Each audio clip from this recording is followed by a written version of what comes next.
chez Renault, qui était la Coupe R8 de Gordini. J'ai choisi la Coupe R8 de Gordini parce que je pouvais me déplacer, aller travailler avec cette voiture et puis courir le dimanche. J'ai acheté une voiture d'occasion et j'ai débuté comme ça. La Gorde, diminutif quasi affectif. Elle a mis le pied à l'accélérateur à des dizaines de pilotes, enthousiasmés des générations de passionnés. Renault 8, 12 ou 5 turbos, aujourd'hui la descendance est assurée. Après le cadeau, un corridor Armagnac 5e. C'est juste pour le plaisir de courir. Le plaisir, surtout pour se défouler. Pour m'amuser. C'est une formule de promotion déjà à la base. J'ai couru depuis, ça fait un peu plus de 20 ans maintenant. C'est la première fois que je fais la coupe. Vous aussi, c'est la première fois? Alors attachez-vous, on vous emmène.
Renault 5, 5, Funf ou Cinque, le monde entier la connaissait.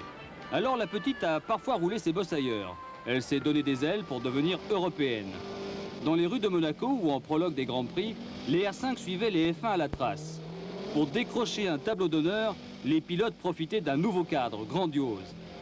Conduire à Monaco, Monza ou Spa devenait encore plus sympa. Et avec les gros turbos, c'est une autre musique.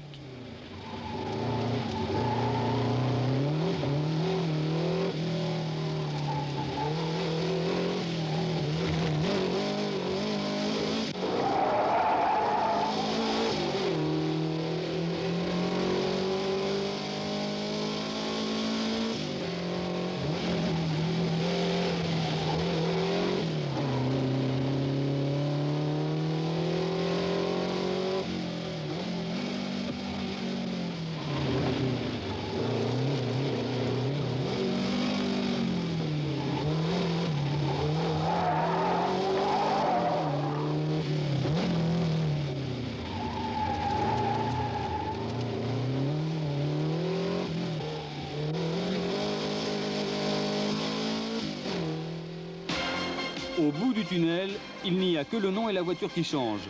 L'Alpine Europa Cup, encore une formule choc.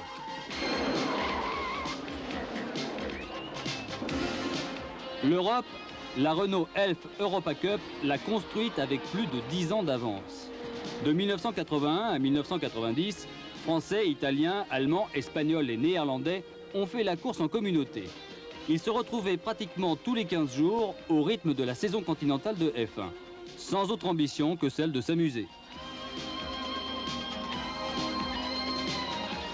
Pilotes fidèles à leur formule, cette bande de copains a partagé 10 ans de freinage tardif, de bousculades, de dérapages, d'escapades sur les vibreurs qui ont souvent vécu l'Europa Cup de près. L'épingle de la gare à Monaco, le double Lesmo à Monza, Stavelot ou le raidillon de l'eau rouge à Spa, la Renault Elf Europa Cup leur a offert les plus beaux rivages, les plus belles légendes, les plus excitants moments de pilotage. En 5 turbos, en Alpine ou en Renault 21.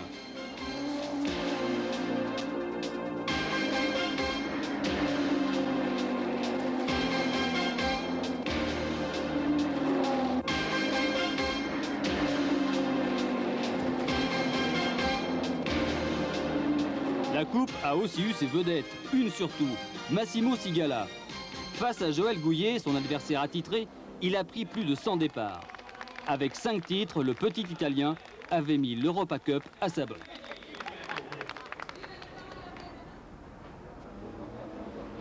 Des Renault 21 encore, mais plus monstrueuses, celle-là, plus puissante, plus sophistiquée, plus belle. Les 21 Turbo 4 roues motrices de l'équipe Renault Elf de Super Tourisme. Véritable bête de course, ces nouveaux monstres étaient des exemplaires uniques. Le moteur 2 litres turbo développait jusqu'à 400 chevaux. La vitesse de pointe pouvait atteindre 250 km/h. Face aux voitures allemandes, c'était le défi français. Et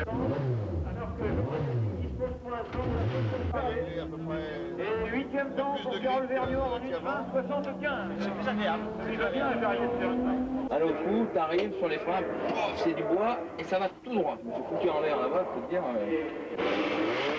Un défi pas si facile à relever.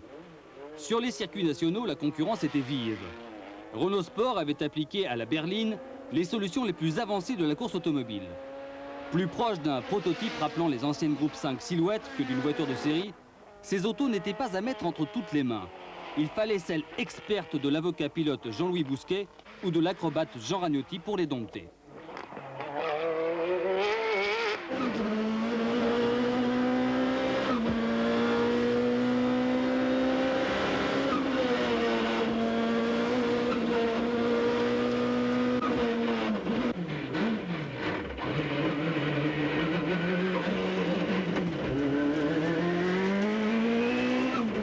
Mais le pari fut gagné et Jean Ragnotti put en plusieurs occasions manifester sa joie à sa façon.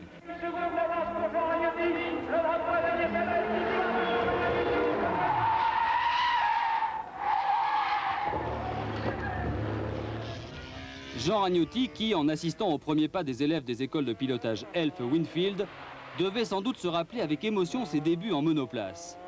Ces écoles représentent l'université du sport automobile. Piloter est aussi une science exacte qui s'apprend d'abord devant un tableau noir. Les bonnes trajectoires, c'est la géographie des circuits. Le transfert des masses d'une voiture en mouvement, c'est l'épreuve de physique. Il faut sacrifier à la théorie dans une salle de classe avant de passer aux travaux pratiques.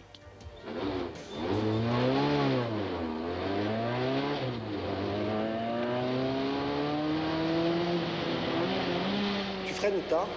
Tu essaies de ne pas freiner trop fort. La 3, c'est bon. Tu rentres dans la chicane. Guide le train avant. La corde. Voilà, freiner. Réaccélérer pas trop fort. Plus fort. Tu passes là. On arrive dans le virage serré. Tu freines.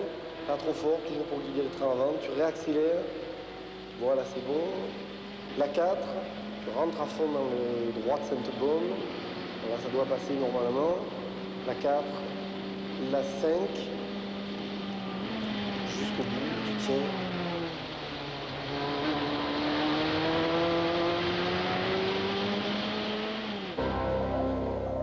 Au bout des cours, il y a l'examen. Pire, le concours. La moyenne ne suffit plus. Il faut gagner, être le premier, le meilleur.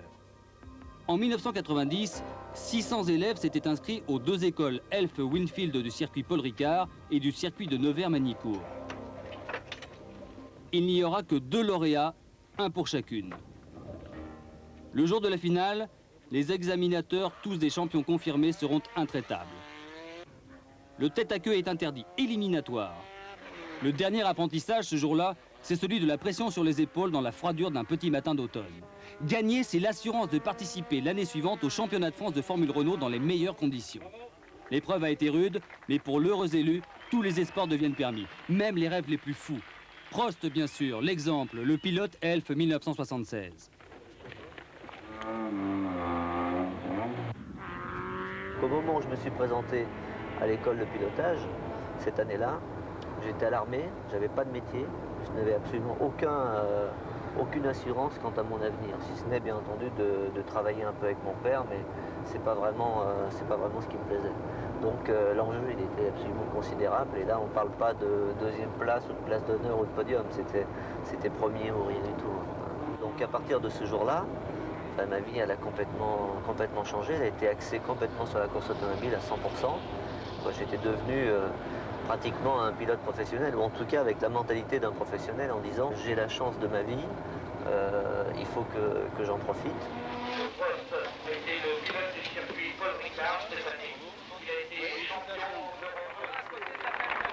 D'autres aussi l'ont saisi, cette chance. La filière Elf les a consacrés. La F1 les a glorifiés. Ils ont tous suivi la même trajectoire des formules de promotion pour former la plus belle des équipes de France en Grand Prix.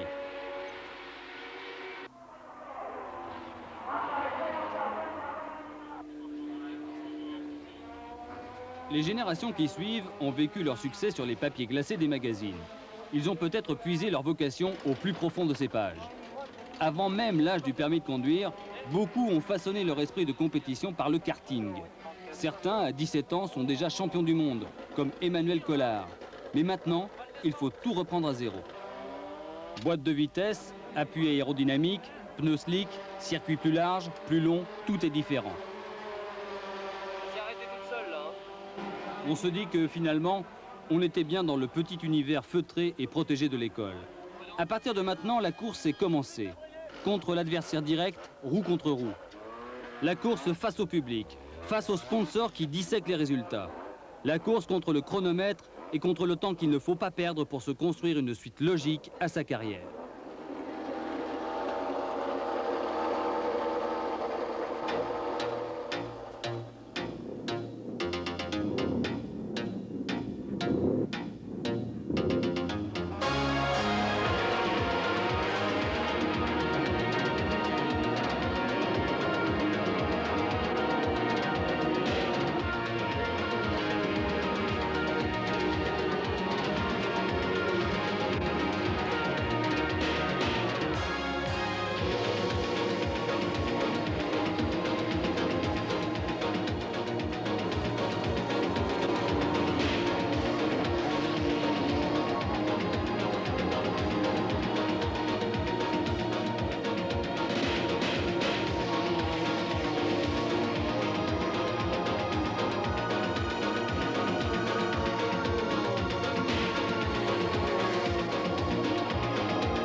Les bonheurs, les coups de blues ou du sort, les victoires ou les sorties de route, c'est un tout.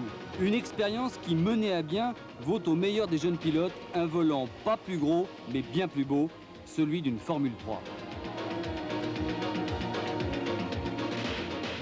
Avec cette voiture plus puissante, plus fine, plus rapide, plus délicate à régler, le doute s'est insinué, insidieux. Il a remplacé le rêve. Et si la F1 était réellement accessible ? En tout cas, voilà un échelon supplémentaire de franchi. Plus que 2 étages avant le sommet. Les plus durs. L'escalier est en forme de pyramide. Les écoles Elf Winfield ont formé 12 000 élèves depuis 1972. 38 ont couru en Formule Renault, 7 sont en F1. En Formule 3, les adversaires changent, le monde s'agrandit. Les pilotes français découvrent une nouvelle concurrence étrangère. Quelle que soit la langue, Formule 1 se pense pareillement. Dans les rues de Monaco, Allemands, Anglais, Italiens, Français jouent leur va-tout. Le vainqueur du Grand Prix de F3 est un as. Mais la voie n'est plus royale. C'est tout au long du championnat national que le pilote ajoute des zéros à ses espoirs de gloire. De Formule 3 à Formule 3000. Ce n'est toujours pas une F1, mais cela commence sérieusement à avoir la couleur, le goût, la taille, l'image d'une F1. Le concept était entièrement nouveau, basé donc sur l'utilisation.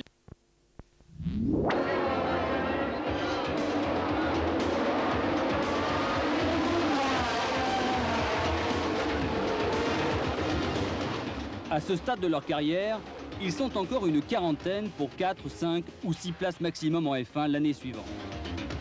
Dans l'ordre du mérite, seuls les patrons du peloton parviendront enfin au bout de leur entreprise. Il en aura fallu des kilomètres au volant, des sacrifices, des changements de vitesse, des remises en question, des dépassements sur la piste et dépassements de soi. Mais les 4 ou 5 meilleurs du championnat international de Formule 3000 sont maintenant mûrs pour les Grands Prix. Leur bagage technique est bouclé, leur formation est assurée. Ils ont appris à mener des courses, à les gérer, à les gagner. Ils ont appris à perdre aussi. On domine rarement un championnat de Formule 3000 comme on a pu le faire d'une saison de F3. Sur ces circuits, c'est tout le gratin de demain qui est réuni. Tous ne seront pas champions du monde, mais leurs noms peupleront les grilles de départ des Grands Prix du Brésil, d'Australie ou du Japon un peu avant l'an 2000.